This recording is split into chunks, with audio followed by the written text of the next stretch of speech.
Hi, welcome back. நாங்கள் create பண்ணுற video tutorials plus exam notes இது எல்லாமே ஆண்ட்ராய்டு ஆப்பில் ஆட் பண்ணியிருக்கோம். ஆப்போட லிங்க் டிஸ்கிரிப்ஷனில் இருக்குது, டவுன்லோட் பண்ணி யூஸ் பண்ணிக்கங்க. அதில் வந்து subject wise unit wise content இருக்கும், கண்டென்ட்லேயே வீடியோ லிங்க்கும் கொடுத்துருக்கோம்.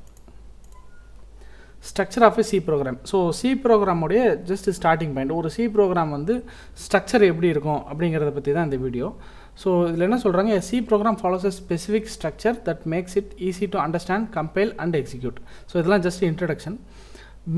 மேஜர் பார்ட் என்னென்ன இருக்குன்னு பார்த்தீங்கன்னா, first pre processor directives. So pre processor டைரக்டிவ்னா என்னென்னா, கம்பைல் பண்ணுறதுக்கு முன்னாடியே சில டேட்டாவை வந்து எடுத்து ரெடியாக வச்சுருக்கோம். எது அந்த கம்பைலர், சி கம்பைலர் வந்து என்ன பண்ணும், அந்த கோடை கம்பைல் பண்ணுறதுக்கு முன்னாடியே இந்த 2-3 லைன் இல்லை எத்தனை லைன் நம்ம ப்ரீ ப்ராசஸர் எழுதியிருக்கோமோ அந்த ப்ரீ ப்ராசஸர் லைனை எக்ஸிக்யூட் பண்ணி இல்லை கம்பைல் பண்ணி ரெடியாக வச்சுக்கும்.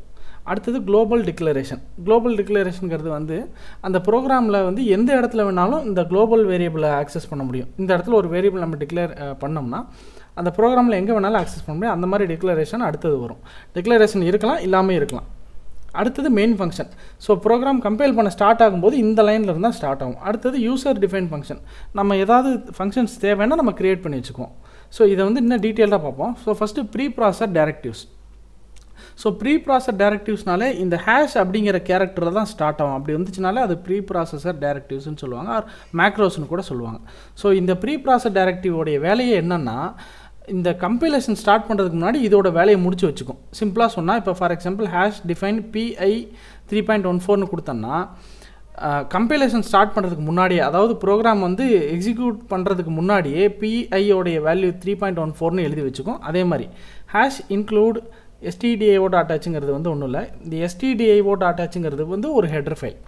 ஹெடர் ஃபைல்னால் என்னென்னா, இப்போ வந்து நம்ம printfன்னு கொடுக்குறோம். printfன்னு கொடுத்தா அவுட்புட்டில் நமக்கு அந்த printfக்குள்ளே என்ன ஸ்டேட்மெண்ட் கொடுக்குறோமோ அது பிரிண்ட் ஆகுது. scanfன்னு கொடுக்குறோம். அந்த scanf லைன் எக்ஸிக்யூட் ஆகும்போது நம்ம என்ன டைப் பண்ணுறோமோ அதை வந்து ரீட் பண்ணிக்குது. இன்னும் நிறையா ஃபங்க்ஷன்ஸ் இருக்குது. இப்போ இன்னும் நிறையா ஃபீச்சர்ஸ் இருக்குது. இந்த ஃபங்க்ஷன்ஸையும் ஃபீச்சர்ஸையும் நம்ம ஏதோ ஒரு இடத்துல வந்து இந்த கம்பைலர் க்ரியேட் பண்ணவங்க எழுதி வச்சுருக்காங்க. ஸோ அந்த மாதிரி பிளேஸ் தான் ஹெடர் ஃபைல்ஸ்ன்னு சொல்லுவாங்க. ஸோ ஆல்ரெடி நம்ம மோஸ்ட் ஃப்ரீக்வெண்ட்டாக யூஸ் பண்ணுற எல்லா ஃபீச்சர்ஸையும் கோட் பண்ணி வச்சுட்டாங்க. நம்ம ஜஸ்ட் அதை கால் பண்ணால் போதும், அதை யூஸ் பண்ண முடியும்.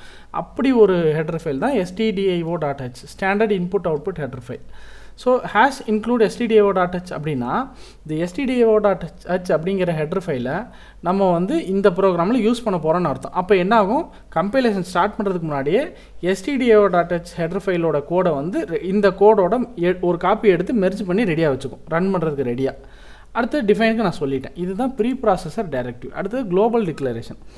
மெயின் ஃபங்க்ஷனுக்கு வெளியே எந்த வேரியபிள் டிக்ளேர் பண்ணாலும் அது குளோபல் வேரியபிள். அது வந்து அந்த ப்ரோக்ராம் த்ரூ அவுட் எங்கே வேணாலும் ஆக்சஸ் பண்ணிக்கலாம்.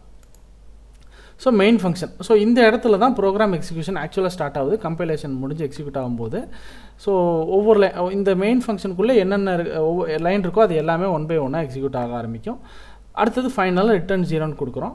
அது என்ன அப்படின்னா, இந்த ஃபங்க்ஷன் அப்படிங்கிற கான்செப்ட் வரும்போது உங்களுக்கு இது புரியும். இந்த மெயின்கிறது ஒரு ஃபங்க்ஷன், இன்ட் அப்படிங்கிறது return type. So return type இன்டிஜருங்கிறதுனால இந்த ப்ரோக்ராம் எக்ஸிக்யூட் ஆகி முடிச்சதுக்கப்புறம் ஏதோ ஒரு நம்பர் ரிட்டர்ன் பண்ணி ஆகணும். ஸோ 0ன்னு ரிட்டர்ன் பண்ணுறோம். ஸோ ஃபங்க்ஷன் கான்செப்ட் படிக்கும்போது உங்களுக்கு இன்னும் டீட்டெயிலாக புரியும். ஸோ இந்த மெயின் ஃபங்க்ஷனுக்குள்ளே என்னென்னலாம் இருக்கலாம்னா, ஒரு கான்செப்ட் எக்ஸிக்யூட் பண்ணும். ஃபார் எக்ஸாம்பிள் ஒரு ஆர்டர் ஈவன் நம்பர் கால்குலேட் பண்ணுற ஒரு கான்செப்ட் வேணும்னா, அந்த ஆர்டர் ஈவன் நம்பரை ஸ்டோர் பண்ணுறதுக்கு ஒரு வேரியபிள் வேணும். அந்த வேரியபிள் அடுத்தது அந்த ஆர்டர் ஈவன் யூசர் கொடுக்குற நம்பர் தான் ஆர்டர் ஈவன் நம்ம செக் பண்ண போகிறோம்.